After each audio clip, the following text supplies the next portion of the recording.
Hello guys. तर तुमच्या या व्लॉगमध्ये मी तुमचं सर्वांचं स्वागत करतो. हा व्लॉग खूप इंटरेस्टिंग होणार आहे, कारण की आज आम्ही जाणार आहोत, म्हणजे निघालो आहोत चौलला. तर चौलमध्ये असं बघू शकता, अलिबागच्या रूटवरनं आम्ही लागलेलो आहोत चौल मार्गाकडे. आणि चौल मार्गाकडनं जाणारा जो रस्ता आहे तर बघू शकताच, पावसाळ्याचे दिवस असल्यामुळे आजूबाजूला किती हिरवळ पसरलेली आहे आणि इतकं छान वाटतं आहे. आणि असं म्हणजे पावसाळा वातावरण झाल्यामुळे असं खूप छान वाटत होतं, म्हणजे ना जास्त ऊन आणि काहीच नाही. आणि इथे हा चौलला जाताना अलिबागचा हा बायपास रोड, तिथून आम्ही सरळ सरळ चाललो आहे. इथे पाहू शकता राईट साईडला एक रस्ता गेला आहे, तोही चौललाच जातो. चौल रेवदंडा साईडला तो मेन रोड आहे, पण आम्ही आता बायपास मारतो आहे. पुढे आलो आम्ही इथे नागावच्या पेट्रोल पंपावर CNG भरायला, आणि लाईनमध्ये लागलो. खूप वेळ झाला लाईनमध्ये होतो. लाईन काय आलेच ना, पुढे जातच नव्हती. तरी 1 तास तिथे आम्ही थांबल्यानंतर थोडासा पुढे आली गाडी. CNG गाडीचा हाच प्रॉब्लेम आहे, खूप थांबायला लागतो. मग CNG भरलं आम्ही 1 तासाभरात. आणि CNG भरल्यानंतर इथे त्यांनी खूप छान अशी कॉफी मिळते. तर ह्या पेट्रोल पंपावर मी कॉफी पिली. HP चा पेट्रोल पंप आहे नागावचा. तरी इतकी छान सुंदर अशी कॉफी होती. टेस्ट पण खूप छान होते. जर तुम्ही इथं आलात तर इथे ही कॉफी नक्की ट्राय करा. 10 रुपयाला कॉफी मिळते. चहा पण तेवढ्याच ह्याच्यात मिळतो. ठीक आहे. तर आम्ही इथून निघालो HP पेट्रोल पंपावरनं. HP पेट्रोल पंपावरनं थोडासा पुढे आल्यावर पाहू शकता, थोडंसं पुढे आलो. इथून सरळ रेवदंड्या साईडला जाताना थोडंसं पुढे आल्यानंतर चौलमाळ येतो. त्या चौलमाळवरून आपल्याला लेफ्ट घ्यायचं आहे. इथे कृष्णामाई मंदिरसुद्धा आहे, तिथून लेफ्ट घ्यायचं आहे. पुढून ही म्हणजे गुगल मॅप आय थिंक पुढून सांगतो, तर पुढून नाही जायचं, ते इथून जायचं. हा रस्ता तुम्ही पाहाल ना, इतका सुंदर असा रस्ता आहे, गावागावातून जातो. आजूबाजूला मस्तपैकी हिरवळ, छानपैकी सगळ्यांची गावकऱ्यांची वाडी आहे, शेती लागते.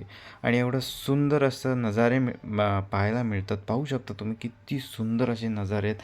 आजूबाजूला शेती आहे, हिरवंगार. रस्ता आखूड आहे, पण जास्त गाड्या नाहीत या रस्त्याला, सो आरामात आपण जाऊ शकतो. इतकं सुंदर वाटत होतं ना ते. सो पुढे आलो. पुढे आल्यावर पाहू शकता, इथे पोस्टर लिहिलेलं आहे, तिथून राईट साईडला घ्यायचं आहे आणि हा रस्ता पुढे जातो. सो पुढं गेल्यावर इथेही खूप खूप अशी सुंदर अशी शाळा आहे, गावातली शाळा. छान वाटते. सो तिथून पुढे आलो.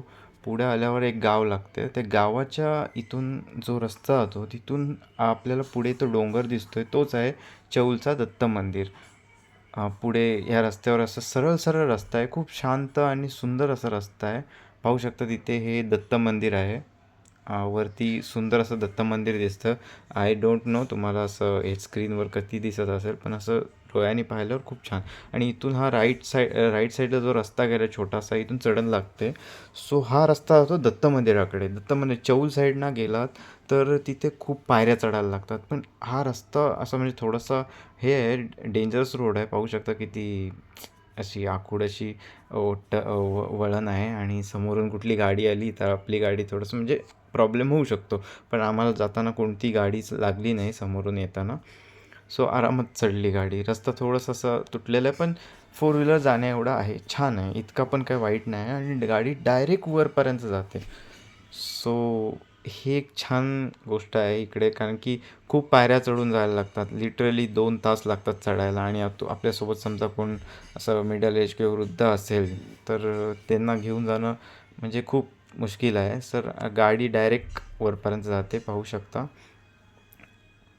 आणि ह्या निसर्ग बघा किती आहे. निसर्गाने म्हणजे हे घेराव घेतलेला आहे या रस्त्याच्या आजूबाजूला, आणि एवढं सुंदर वाटतं.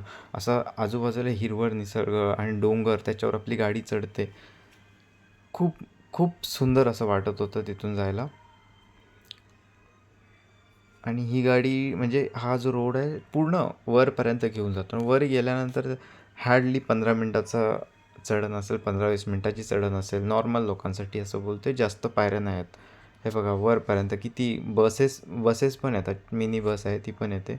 आणि ही वरून पाहू शकता गेल कंपनीचा पूर्ण असा नजारा आपल्याला पाहायला मिळतो वरती गेल्यानंतर पार्किंगच्या इथून. सो या नजाऱ्याचा अनुभव घेतल्यानंतर आम्ही मंदिराकडे पुढे निघालो. इथे खाली एक मंदिर आहे, म्हणजे खाली बघू शकता इथून एक मेन चढण याची सुरुवात होते आणि इथे हा मंदिर आहे. तर इथून आम्ही चढायला सुरुवात केली. हार्डली इथून 20-30 पायऱ्या असतील. हां, 20 आय थिंक 20, 25, 30 अशा काही पायऱ्या होत्या. जास्त पायऱ्या नव्हत्या. लगेच वरती पोचलो. पण चढतानाच आम्हाला पाऊस लागला. पाहू शकता इथून किती सुंदर असं हे त्या पायऱ्या बनवलेल्या आहेत. ह्या मंदिराला खूप असा जुना इतिहास आहे.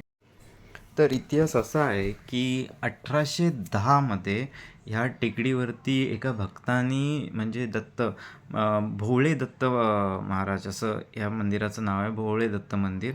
सो एका भक्ताने इथे यांच्या पादुका ठेवल्या, म्हणजे महाराजांच्या पादुका तिथे ठेवल्या आणि 1851 इथे काळ्या दगडाची 3 मुखाची काळ्या दगडाची दत्ताची मूर्ती स्थापित केली गेली आणि हा चौलचा एक प्रमुख असा ठिकाण होतं जिथून आपण ते पाहू शकता. म्हणजे रेवदंड्याची जी खाडी आहे त्याच्याकडे पण खूप सुंदर असे दृश्य दिसते आणि ह्याला असं म्हणजे खूप 100 पण नाही, 400-500 वर्ष असा जुना इतिहास आहे. चौल हा एक इम्पॉर्टंट बंदर होता 16व्या शतकातला हा इम्पॉर्टंट बंदर होता.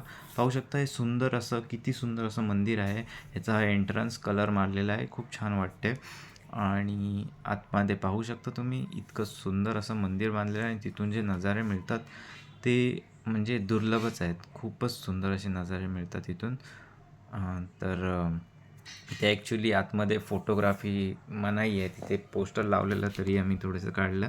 सो हे दत्त महाराज ज्यांची ही काळ्या रंगाची मूर्ती अशी 3 मुखाची तिथे प्रस्थापित केली आहे. इथून पुढे गेला हा एक मठ आहे. सो खूप छान आहे, सुंदर असा मठ आहे. हे पाहू शकता माझी बहीण कशी मांजरांसोबत हे माऊला उठवत होती. सो इथे पाहू शकता इथे इतकी दुर्मिळ अशी वृक्षांची हे आहे, प्रजाती पाहिली जाते. खूप असे मोठे मोठे ज्यांचे खोड खूप मोठे आहेत असे इथे खूप सारे वृक्ष आहेत, मोठे मोठे वृक्ष आहेत आणि हा आय थिंक 1500 पायऱ्या आहेत खालपासून वरती येईपर्यंत. सो ऑलमोस्ट आम्ही इथे पाहू कितीतरी पायऱ्या स्किप करून डायरेक्ट गाडी वरती आली आणि इथे खूप स्पेससुद्धा आहे गाड्या लागण्यासाठी. एक 10-12 गाड्या तर आरामात लागू शकता. मग आम्ही इथनं परत परतीचा प्रवास सुरू केला आहे आणि जसं तुम्हाला मी पहिले सांगितलं की ह्याला म्हणजे चौल आहे, 500-600 वर्ष जुना असा इतिहास आहे. सो इथे कोर्लेचा किल्ला आहे आणि या साईडला चौलचा किल्ला आहे. सो तिथे खूप सारे इमारती होत्या, 3-3, 4-4 मजली असे इमारती बांधलेल्या होत्या आणि तिथे खूप इम्पॉर्टंट असं बंदर होतं जे आफ्रिका, चायना आणि फ्रान्स अशा देशांसोबत तिथे व्यापार केला जायचा. सो आजकाल सध्या हे म्हणजे त्या बिल्डिंगांचे नॉर्मल अवशेषच पाहायला भेटतात आपल्याला. जास्त काय पाहायला भेटत नाही आणि तिथून आता आम्ही थोडा पुढे आलो. पुढे येऊन एक सुंदर असं यांचं भोलेबाबांचं मंदिर आहे. तर तिथे चला जाऊ आपण. हे मंदिर तुम्ही पाहू शकता. हे मंदिर आहे ना असं पिंडीच्या आकारात बनवलेलं मंदिर आहे. सो चौलपासून हार्डली 3-4 किलोमीटरवर असलेलं हे मंदिर आहे. चौलपासून तुम्ही जिथून तुम्ही आलेला त्या रस्त्यावरनं नाही तर तिथून दुसऱ्या रस्त्यावर जिथून चढण सुरू केली तिथून राईट साईडला टर्न मारल्यानंतर मेन रोडवर आल्यावर लेफ्ट साईडला जाऊन हे मंदिर लागतं. हे पाहू शकता लाल कलरची जी तुम्हाला म्हणजे रचना दिसते तेच हे मंदिर आहे. इथे बघू शकता इथे पाण्यामध्ये म्हशी हे करतायत, अंघोळ करतायत आणि हे पाहू शकता हे आहे ते मंदिर. हे मंदिर बांधलेलंच आहे पिंडीच्या आकारासारखं आणि ह्यामध्ये खूप अशी सुंदर अशी शिवची म्हणजे पिंड आहे तिथे आणि वरती पाहू शकता वरती एक काळभैरवाची मूर्ती आहे. चला तर मग आपण ह्या अद्भुत अशा मंदिराला भेट देऊ. पाहू शकता किती सुंदर मंदिर आहे एकदम म्हणजे असं पिंडीसारखंच वाटतं. सो हे असं इथे गाडी पार्क केली समोर आणि गेटच्या इथे आणि हा भव्य असा गेट आहे मंदिरात जाण्याचा. सो इथून आतमध्ये आल्यावर थोड्याशा पायऱ्या लागतात ज्या चढून वरती काळभैरवाची मूर्ती ठेवलेली आहे. सुंदर असं मंदिर आहे. हे असं ब्राऊन कलरच्या ह्याच्या विटा यूज केलेल्या आहेत. एवढ्या सुंदर वाटतात ना पाहायलाच. आणि इथे ही सक्ती होती, म्हणजे फोटो-बिटो काढायला मनाई केलेली होती. बट आम्ही आम्ही पण आधी तेच विचार केला, की इथे नाही शूट करणार. बट कसं झालं, इथे भरपूर लोकं असे फोटो काढतात, तिथे काढतात. कोण काय बोलतच नव्हतं. मग आम्ही पण विचार केला, आम्ही पण काढतो. कारण की एवढे काय, हे पाहू शकता किती सुंदर अशी मूर्ती आहे. आणि ते खूप छान वाटतं. हे जो गाभारा आहे ना, ह्याच्यात खूपच सुंदर असं एकदम अद्भुत असं हे वाटत होतं. आणि ते खाली आल्यावर इथे ही एक मोठीशी पिंड आहे. ही पिंड पाहू शकता किती सुंदर असं यांनी अ, हे नंदी महाराज आहेत इथे. इथे खाली एक पिंड आहे. आणि इथे खूप सारे असे देवी देवता, संत ह्यांचे असे हे ठेवलेले श्रीपाद श्रीवल्लभ, अजून असे खूप सुंदर असे मूर्त्या ठेवलेल्या गेलेल्या आहेत. आणि इथे मागे आल्यावर इथे एक दिव्य ज्योत त्यांनी पेटवत ठेवलेली आहे. सो त्याचेही दर्शन होते. हे दत्त महाराजांची सुंदर अशी मूर्ती तिथे काचेच्या ह्याच्यात ठेवलेली आहे. आणि तिथून पुढे आल्यावर हे एक प्राचीन असं सोमेश्वर मंदिर आहे. या सोमेश्वर मंदिराला खूप हजारो वर्ष जुना असा इतिहास आहे. आणि हे मंदिर आहे ना, जसं ज्योतिर्लिंग तुम्ही पाहू शकता, त्र्यंबकेश्वरचं ज्योतिर्लिंग ज्याचं म्हणजे ते आतमध्ये आहे आणि त्याला आपल्याला आरशातनं पाहायला भेटतं. इथेही तसंच आहे. हे जे म्हणजे लिंग आहे, ज्योतिर्लिंग नाही बोलू शकत, पण हे जे शिवजीचं पिंड आहे, ती खूप अशी आतमध्ये म्हणजे मंदिराच्या आतमध्ये आहे. आणि ते मला असं वाटलं आहे, की ते खूप जुनं असं एक स्ट्रक्चर आहे, जिथे पाण्याचं स्ट्रक्चर आहे. सो मी त्या मंदिराला भेट देऊन इथे हा गेट जो पाहिलात, इथून ही जी 1500 पायऱ्या आहेत दत्त मंदिरासाठी, त्याची सुरुवात होते तिथून. आणि म्हणजे डिसेंबरच्या वेळेला इथे एक यात्राही भरते. खूप मोठी अशी यात्रा असते. सो जी जाऊ शकते तिथे तिथे तिथे जो गेट दाखवला तिथून त्या यात्रेची सुरुवात होते वर मंदिरापर्यंत. आणि हा आहे रेवदंड्याच्या इथला आतमधला रोड. आम्ही इथून आलो. आणि हा ॲक्च्युली जिथून आम्ही जातो तो ॲक्च्युली किल्लाच आहे बघायला गेलं तर रेवदंड्याचा. रेवदंड्यात थोडा वेळ इथे ही रेवदंड्याची के शाळा आहे, तिथून थोडा पुढे आलो आम्ही. आणि पुढे आल्यावर आम्ही भेट दिली सुंदर अशा रामेश्वर मंदिराला. आता तुम्ही पाहू शकता, इथून पुढे आलो आणि पुढे आल्यावर हे रामेश्वर मंदिर लागलं.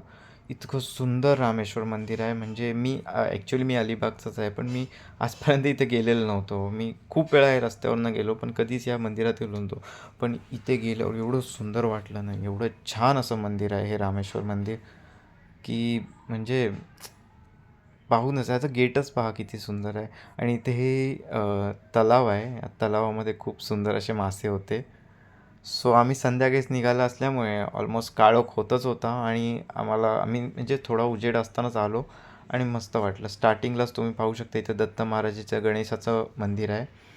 सो ह्या मंदिराला भेट देऊन आणि दर्शन घेऊन आम्ही बाहेर आलो. बाहेर येऊन पाहू शकता, बाहेर आल्या आल्या लगेच हे तलाव लागतं. आणि या तलावात खूप असे सुंदर असे मासे होते. तुम्हाला दाखवतो, मासे पहा.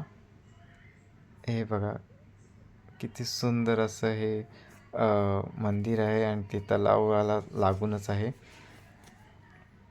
सो तिथून पुढे आलो. पुढे आल्यानंतर हे आहे मेन मंदिर. आणि मेन मंदिराच्या समोरच इथे हा नंदी विराजमान आहेत. छान असे नंदी. मंदिराच्या बाहेरच ही सुंदर अशी तुळस. एवढं सुंदर रमणीय दृश्य वाटत होतं ना हे. आणि हे मंदिर खूप जुनं आहे, म्हणजे त्यावेळचं आहे ज्या वेळेला इथे म्हणजे हा जो चौल बंदर आहे हा खूप भरभराटीचा असा होता. खूप बाहेरून असे लोक इथे व्यापार करायला यायचे. त्यावेळपासून हा मंदिर आहे. सो आतमध्ये आल्यावर तुम्ही पाहू शकता, इथेही म्हणजे कॅमेरा घेऊन जायला अलाउड नव्हतं, पण कोण काय बोलत नव्हतं. सो मी काय केलं, इथे ही पिंड आहे सुंदर अशी.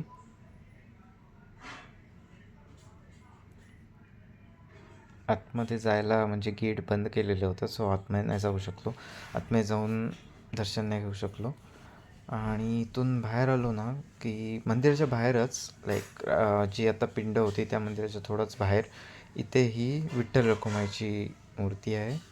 विठ्ठल रखुमाईचं मंदिर आहे.